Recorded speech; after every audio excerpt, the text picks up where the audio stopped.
Hi, and congratulations at nakaraos na rin si Jubel sa kanyang panganganak. Kambal po siya babae, so ang ano doon ay dapat siya, tapos bigla siyang nag 7 cm, kaya nailabas niya ng normal. Thank God, hindi siya na CS. So yun, congratulations, at pero under observation pa rin sila sa doon sa malaking bahay. So, nagising ako, ang lamig ng panahon dahil ang lakas ng ulan. Natuyo na, mabuti na diligan yung mawala yung sobrang alikabok. So yan, nangungungo ako dahil sa alikabok. Wala ako magawang content talaga. So, naka-leave ako ngayon for how many days dahil nga 1 week sila doon dahil sa mga bata. Bagong gising si Inday. Gumisingaw yung lupa. So, yung aming kanal doon ay, ano na,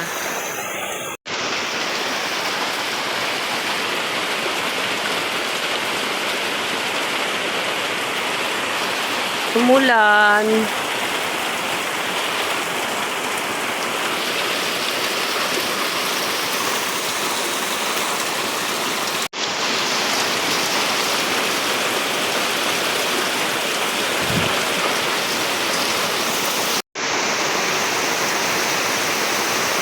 Ayan, may umulan siya ngayon. Kadiligan yung mga halaman.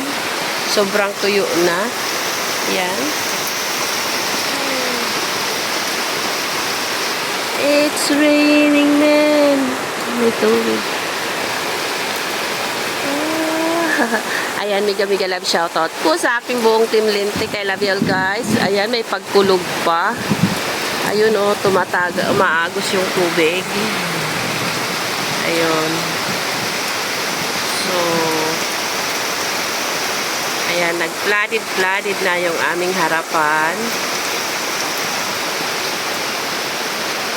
Lakas ng bulusok galing doon sa taas. So, natuyo na yung aking mga halaman. Ayan. Buti naman, umulan na rin siya. Kaso lang, yung singaw ba? Tuyo na, aray. Mama ko.